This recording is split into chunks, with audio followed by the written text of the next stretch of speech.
Captain Rillex Zora twitched his antennae anxiously as the colossal armada snapped out of hyperspace near the third orb from the star locals referred to as Sol. Behind him, 3,000 battleships of the Korthian Dominion glistened like shards of steel across the void, all weapons primed for what was supposed to be a straightforward conquest. Target acquired, Captain reported as navigation tech, her silver scales shimmering with anticipation. The world's populated by a primitive race, calling themselves humans. Rilex's 4 eyes shone with relief. After the humiliating fiasco at Kepler 442b, where crystalline life forms had somehow ricocheted their antimatter missiles back at them, High Command craved a swift, uncomplicated win. This insignificant speck seemed perfect. No orbital defense grid, ancient chemical propulsion, and endless internal skirmishes among the natives. Splendid, Rillex chittered, snapping his mandibles.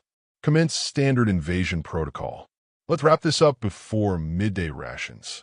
The fleet dove into Earth's atmosphere, bracing for the usual cycle of panic, futile resistance, and eventual surrender. But instead, something baffling happened. The planet's digital networks blazed like a supernova. "Captain," the comms officer stammered, eyes darting over her console. "I'm detecting enormous data traffic worldwide. They're broadcasting our arrival coordinates on something called social media." Rillex squinted. Broadcasting our coordinates? Why the void would they? He was cut off by an incoming transmission from the surface. A human woman appeared on the main display, middle-aged, clad in a uniform, and completely unfazed.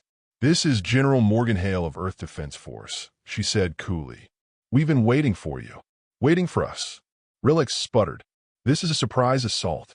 How could you possibly—" "Oh, sweetie," General Hale interjected with a chuckle. "Nothing's a surprise attack on Earth anymore. We've been dealing with aliens dropping in since the 1950s. She glanced over her shoulder. "Rodriguez, what's our invasion count so far this year?" A voice called back. "This makes 47, ma'am." 47, Hale repeated brightly. "You're the 47th species to try invading us this year. And it's only June." Rillex felt his lower stomach coil in dread. 47? But our intel said you were an undeveloped world. Hale laughed, a sound that made Rillex's exoskeleton feel too tight. "Primitive? Kiddo, we've integrated 17 alien technologies into our defense grid. The Virilians gifted us particle beams when they surrendered. The Gentari practically handed over shield tech after we negotiated a ceasefire.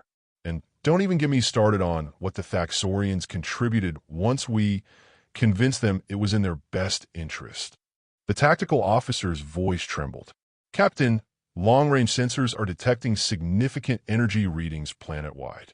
Weapons platforms that should be impossible for a Class C civilization." "Oh, those." Hale waved a hand casually. "We had to upgrade. You'd be shocked how much alien hardware gets left behind after botched invasions. We've even got entire museum wings dedicated to alien ships. The Smithsonian's extraterrestrial warfare exhibit is a must-see. Seriously, come visit sometime."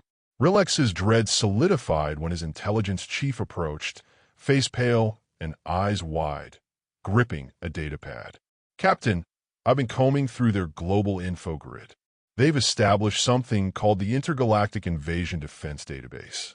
Every failed attempt documented, analyzed, and used to enhance countermeasures." "Failed attempts?" Rillex croaked. "Sir, according to their archives, no alien invasion of Earth has ever succeeded. Their success rate is precisely 0%. On screen, General Hale now held what looked like a laminated checklist. "Let's see. 3,000 ships, antimatter torpedoes. Korthian Dominion's standard layout. Oh, using the Mark V spatial disruptors, are we? We cracked those back in 23 when the Xylem block pulled the same stunt. You'd think word would get around the galaxy." The communications officer looked up, alarmed. "Captain, I'm intercepting signals from something called Reddit. Humans are placing bets on how long we'll last. The over-under is 4 hours, 37 minutes. 4 hours? Rillex squeaked.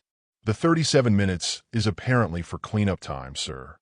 General Hale leaned forward, eyes twinkling. So here's the deal. We can do this the easy way or the fun way. The easy way is you turn around, file a report with the Galactic Invasion Registry. Yep, we made them create that. And we'll send you home with a nice Try Invading Earth t-shirt and some NASA stickers. And the fun way?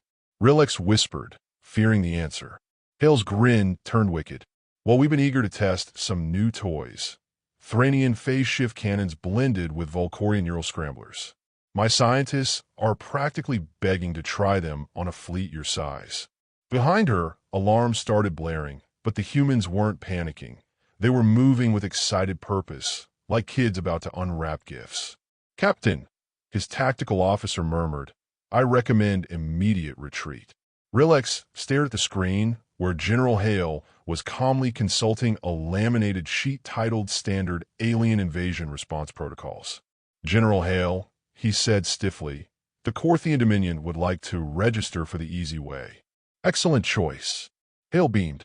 Navigation will transmit coordinates for the gift shop.